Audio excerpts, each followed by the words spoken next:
This is an amazing tool in beekeeping. I made it over a decade ago and I use it so often, and I'm telling you what, this is going to be important for me to explain how I use it for you because I think it's going to really benefit you in the bee yard. It's an amazing tool. It's easy to make. I'll walk you through how I put it together and how I make it. And it's something I really find so helpful for me throughout the many endeavors that I get into in beekeeping. And in today's video, we're actually going to grab some bees and we're going to put it to work, and that way you can fully understand all about it. Hey everybody, David Burns. Thanks for stopping by my channel today. So good to see you guys. Thanks for being part of the Beak Squad. Hey, we live stream every Thursday night coming up in a few days if you're watching this when I produce the video. And I want you to be there on Thursday night at 7 p.m. Central Time because you can ask me questions about beekeeping and I'll do my best to answer as many questions as possible. So we have a really exciting live stream coming up this Thursday, July the 16th. It'll be a really fun time to be together. We've got some giveaways that are planned. So you want to be there to kind of take advantage of some giveaways. Also, we have a couple of fun things planned as well. So don't miss out. Thursday, remember, Central Time, 7 p.m. And you can follow the link in the description below or right here, honeybeesonline.com/live, and you can find the link to join us on the live stream. Let's get into today's video. What we're going to do today, I'm going to suit up. We're going to get some drones. And what we're going to do today is actually put some drones in here because this is a tool to help you learn how to mark queens. When we gather up some drones, we'll put them in here, they'll fly around, and the purpose of this box is we can look through the plexiglass here and we can actually capture drones with our bare hands because guess what? Drones don't have stingers. So we can practice on our drones, we can mark them and have fun learning how to handle a queen. And then we'll drop a queen in here. And that way you can practice and learn how to practice marking a queen. The purpose of this box is that when you're handling a queen, if we didn't have her in here and we were just practicing here or in the bee yard or something, if you lose grip on her, you lose track of where she's at, she can fall in the grass. Even if we had her right here on the table, you know, queens that are mated really don't fly well. They kind of fly like a chicken. They can kind of, you know, sputter around, but they can get away from you. They can fly a little bit and you can lose your queen. This is a way to keep your queens in a box, so if you lose the grip on her or you just want to let go because you don't have the proper grip, you can let go and she'll fly around and land on a wall and you pick her up again. And I tell you what, I use this a lot. A lot of times you may get queens that are in a little queen cage and they're not marked. It's so cool to get a queen in a queen cage that's not marked and put the queen cage in here with a marking pin and then let her walk out, grab a hold of her two back legs, mark her, put her back in her cage, introduce her into a hive. So rather than pay the $5 or $10 to have a marked queen, you can buy an unmarked queen and then mark her yourself. This is a great tool to learn that. This is all about becoming more, leveling up, becoming a citizen science beekeeper. That means that, yeah, you could be more hands-off in beekeeping, but my channel is all about helping you guys level up and make fewer mistakes and keep healthier bees. One of the ways is learning how to find your queen. That's an upcoming video. And also learning how to mark your queen. And today we're going to do all of that, starting with some drones. Then we're going to drop some queens in here, practice marking queens. So let's put a bee suit on once again. Let's jump into the hot field and let's grab some drones and some queens and let's get to work. Of course, before we get our drones and our queen, be sure and subscribe and hit the like button. Means so much. Now let's open this up, grab some drones, and let's check on the queen that we caged. Oh, okay, look at that. Is she under there still? Look on this side how they are working their way trying to get under it. Do you see that? Trying to dig under it like animals trying to get under that fence to get her out of there. She is in there and we're going to release her and put her in a queen cage. So I've got my queen cage, as you see here. I'm going to put my queen in, and I'm just going to open up the little hatch door here and drop the queen right in there. So let's see what happens when we open this up. Hopefully she'll stay on the top here.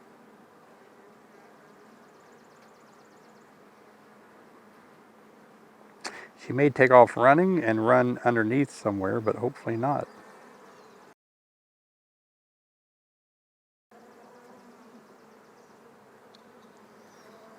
So I'm going to just take her like this and let her go head first like this and walk in like that. Put your thumb over it.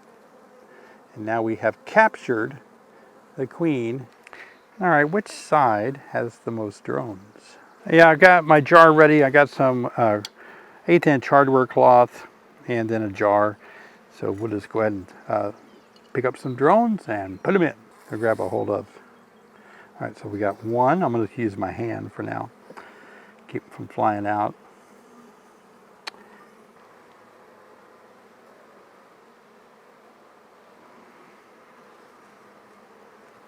Three drones. 4 drones.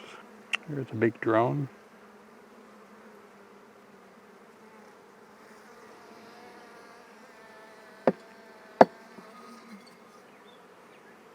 Here's another drone.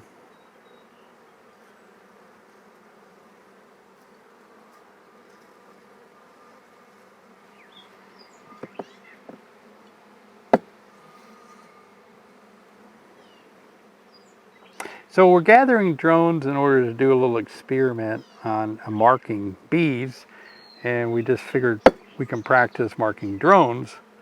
So we're just gathering up a lot of drones here. Make sure that was a drone before I picked it up, and it is. All right, look at that. See, just picking up these drones like this. All right, we have enough drones now.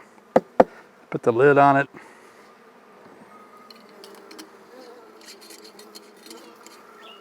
Yep, so this is what we have right now, just a jar full of drones.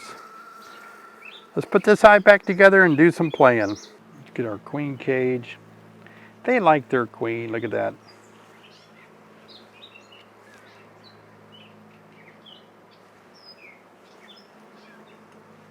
All right, back away from the bees, and we have our drones that we've collected in our little container here. And then we have our queen that is not marked, and she's in a traditional Jay's Bees queen plastic queen cage. A lot of you get queens in cages like this, and again, if you get a queen like this, maybe in a package, then she's not marked. I'm going to show you how you can mark her. You just open the little hatch door right here and grab her 2 back legs on one side, hold her and mark her. But sometimes if you open it up now, then she's going to walk out. You're not going to get a grip on her, and whoop, she'll either kind of skimper away or not really fly away, but she can fly a little bit.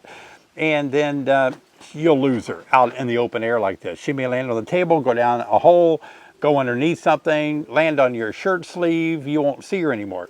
So that's where this comes in handy. We're going to put her in here. We're going to put our marking pin in here as well.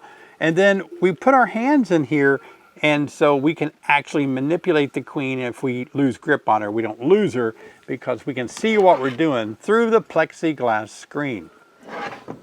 Now, let me caution you before you go playing with your queen. I think you ought to practice marking drones, and that's the purpose of catching all of these drones. We're going to actually throw them in there. Just practice marking drones. If you can mark a drone with kind of a shorter wing or shorter legs, you can more easily mark the queen. So this would be good practice for us.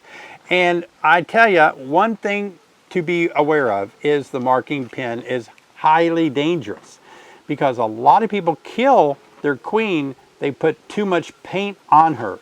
So anytime you use a marking pin, you'll see at the top I have a lot of different colors of little dots where I am testing to get the right amount of paint that comes off the tip and will go on to the queen. So ooh, that was way too much. So you want to just kind of keep doing that until you don't get a lot of paint that can actually kill your queen. So this pin is ready, but again, I'm going to test it once I get inside. And then all our drones, yeah, we got one more to go. All of our drones are in there. Right now we have a drone, as you can see. I've got a hold of the drone, and I've got my marking pin here. So this is just a way we can practice with drones like we would with the queen. So by holding their two back legs, you can kind of hold them by their back wings. If you can hold them by the wings, or you can keep trying to manipulate until you can actually see the back two legs, and you can actually get a grip on the back two legs. I wouldn't want to do this with the queen until I got a good hold of her, but if you can notice how big the drone's legs are, let's see if we can look at their legs. The front leg is kind of long, that middle leg is not terribly long, but the back leg is really long. And so you can practice taking your thumb and getting a hold of the back two legs. Now, once we have a hold of the back legs, then we just take our marking pin. We'll test it out here on the wood, make sure it looks good. Then we just want to keep gently putting a little red paint on the thorax. Now, some of you tell me you've accidentally got too much paint. It got on their eyes and their wings and everything of the queen. So this is just a good way to get a little practice marking drones and holding them, manipulating them. And then once, if you had a queen, then you could release the queen by grabbing her wings again, and then you could set her back onto a hive and let her walk around. The bad thing about marking drones with the same color that's the same year that you're using is, if this drone were to fly back to its hive, you're going to think you're seeing a queen. So you have to be good at knowing the difference between a drone and a queen. And you can see here, drones just have a lot bigger eyes and they're more bulkier. Some people prefer to hold the queen by her thorax like this, and then you can mark her easily. It doesn't hurt her because the thorax is pretty tough, pretty hard, but you never want to hold the queen by the abdomen back here. I just prefer the back two legs, so by holding the back two legs, I'm freeing up the front leg. That's what the queen would use to decide whether to fertilize the egg or not. And by holding the back two legs, as you can see, this drone cannot spin around. If you only hold one leg on one side, she can spin around and cause the leg to come off. But in this case, you've got a firm grip. He can't spin around, nor could the queen. That's why I like the back two legs. Yeah, this is definitely a drone. Again, drones don't have stingers, and you can get a little experience in handling bees by just first handling drones before you start playing with the queen. So here's our queen cage, and inside the queen cage we have the queen that is not marked. Again, we want her to be able to walk out through the hatch so we can get a hold of the back two legs and mark her. And so if I do it now, I'm fearful that I won't be able to get a grip on her, and I might lose her in the open air out here. And that's why this box comes in handy. So if you were to get a queen in a queen cage like this, then I suggest in marking her, you just open up the hatch door, get ready to catch her when she comes out by her back two legs. I put my finger over here, and now look at this. I have my fingers ready to pinch her back two legs.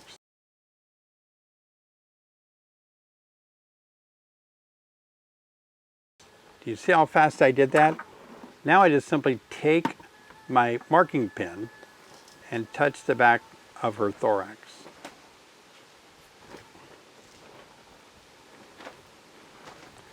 And now I'm let that dry a little bit if you want to. It's better to let it dry. And then you can just take this cage and let her walk back in. You see, she goes head first into the cage. So get her started and then let her walk back in. And now keep your finger over the top of the cage. You're not ready to shut it until the queen is down here. Now she's down there. We close it. So we've marked her. Now, had she gotten loose, like I waited with my two fingers to just catch her back two legs when she walks out, but if I didn't, then she would just kind of go to the wall, and then I would just start picking her off the wall and do the same process over again. That's the purpose of this box. So it's just a fun little box to learn how to play with drones, mark them, handle drones. Then you can put your queen in there, and if you lose grip of her, then she's going to be contained in here. Now, how do you make this? I'll leave a link in the description below how I make my 5-frame nukes boxes. Now this one, obviously, I just cut a piece of plexiglass and just put some little screws and held it down to the top. Now, as far as the entrance goes, you can play around and make this a little bit better than I did. I just got some vinyl window screen. You can't use the 1/8 hardware cloth, that'll scratch your hands. So I just used some very soft window screen, and then I just cut a little cross in there where I can kind of poke my hand in there. When I first did it a decade ago, it really did fit pretty tightly in my arm. But now I've stretched in and probably need to replace those. There's a little gap there. But to be honest with you, I've never lost a queen when I use it. And so I just put both arms in there like this, and then I can just manipulate things and see through my window. And I've never had a queen come out through the little armholes there. It works pretty nice, actually. But now that we've marked our queen, we have to take her back and put her back in the hive. And the way we're going to do it today is we're just going to go back to the horizontal hive and let her walk in the entrance. Let's see how that turns out.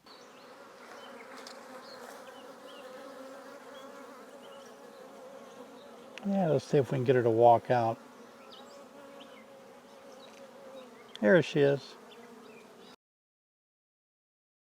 Walking in the hive. There she went.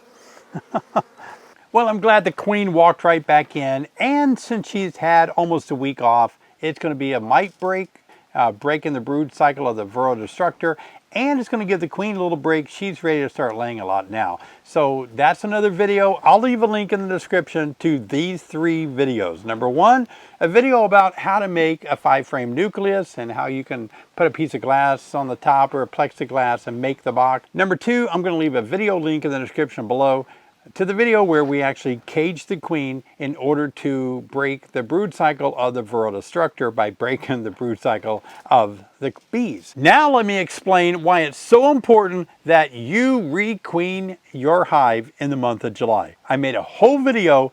Here it is. I'll see you over there, guys.